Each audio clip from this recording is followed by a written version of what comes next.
earlier today said the 2017 tax bill that was passed under President Trump, if he is reelected, if President Biden is reelected, that it would be dead and gone forever. Yeah. That bill obviously included tax cuts for the wealthy, but it also included tax cuts across the board to the tax rates at various levels of income. Yeah. Is the president saying that he would get rid of the entire tax bill and not allow those tax cuts to?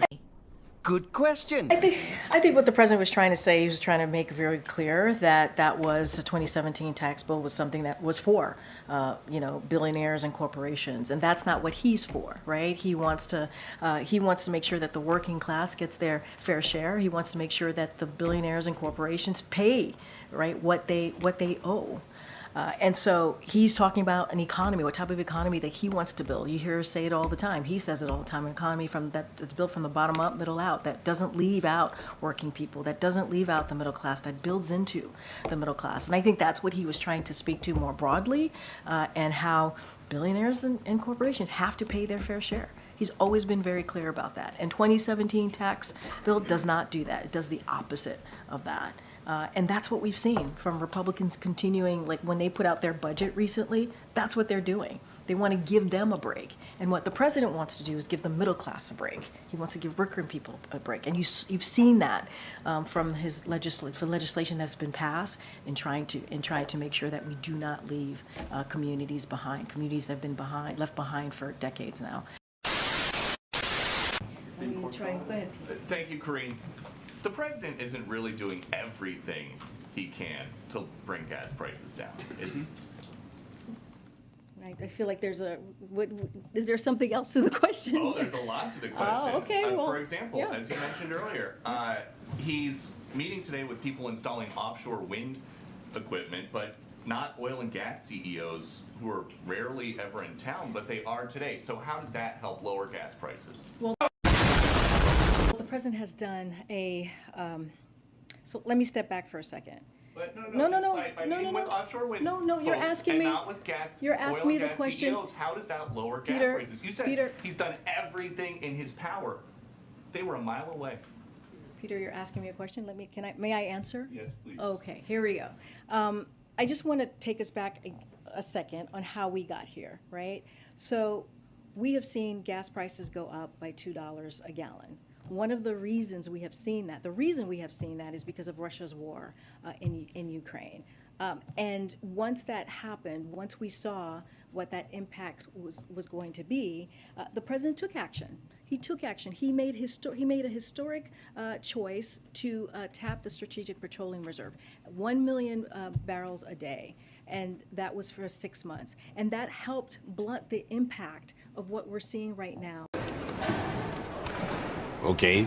With prices going up. So that matters. The ethanol 15 the action that the president took, that matters because it's going to bring down gas prices in gas stations, over 1,000 gas stations across the country, including the Midwest.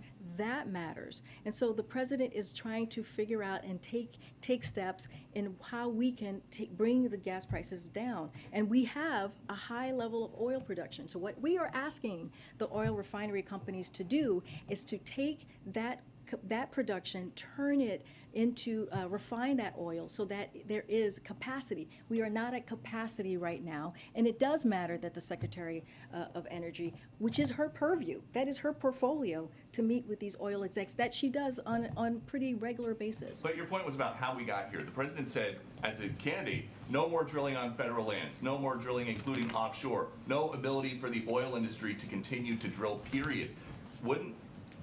Aren't some of those things that would bring the price of gas down now? Good question. You are a good question. Let me tell you how we got here, since you just said how we got here. Due to a decreased demand of the start of the pandemic, U.S. oil companies reduced production and refinery capacity, which is what I was just saying, Peter. Refiners, for instance, cut their capacity by more than 800,000 barrels per day in the year before the president took office. Oil production is now back to near pre-pandemic levels. In fact, we produce more oil in the first year of the president's administration than in the first 2 years of the previous administration. And we are on track to set a new record for oil production next year this time.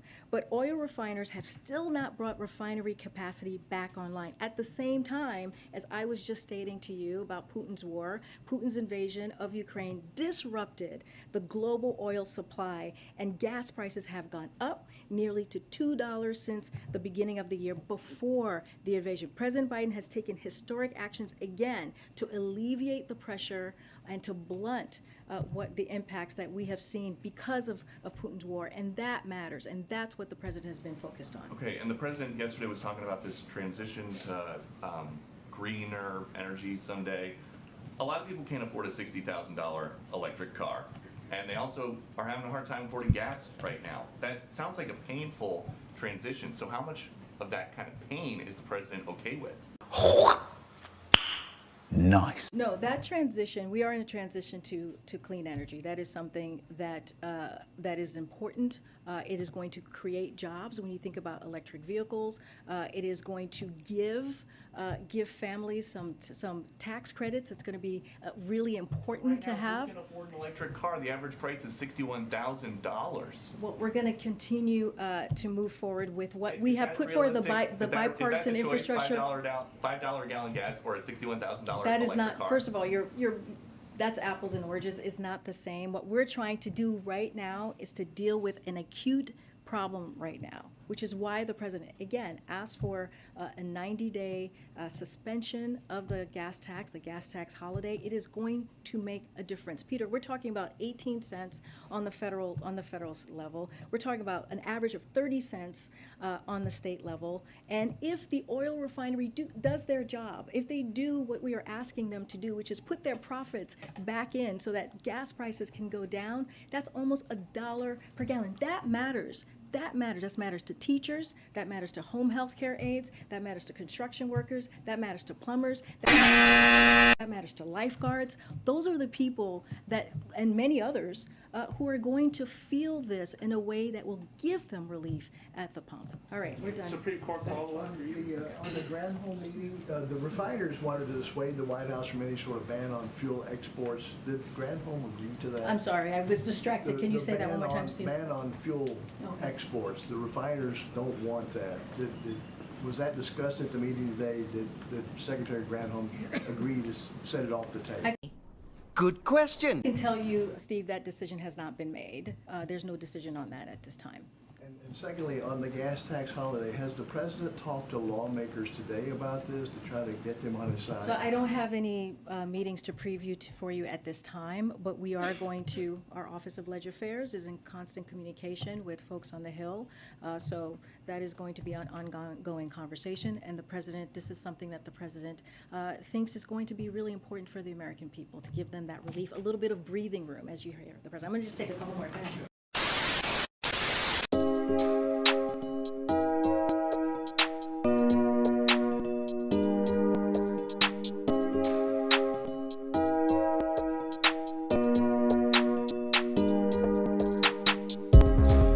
And the wind is right.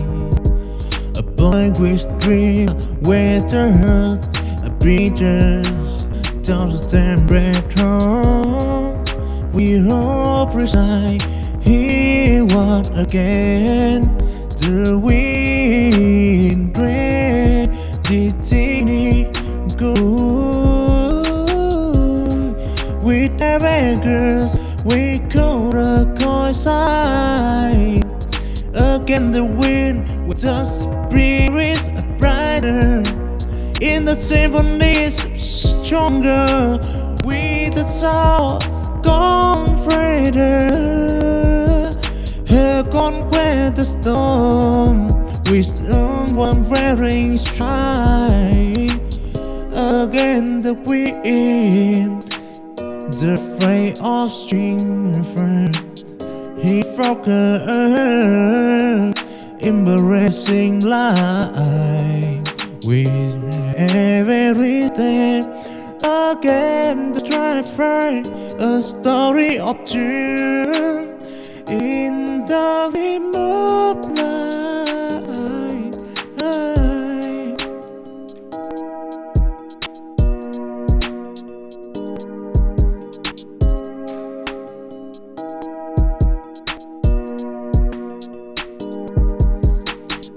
again the wind he tried. A boy with dream, a better heart, a breather, don't stand better. We hope reside, he won again. The wind rain is good. With arrogance, we call the God side. Again the wind, with the spirits brighter. In the symphonies stronger, with the soul gone further. Here conquer the storm, with no one wearing stride. Again the wind, the fray of strength, he from the earth, embracing light. With every step, again the strife, a story of fear.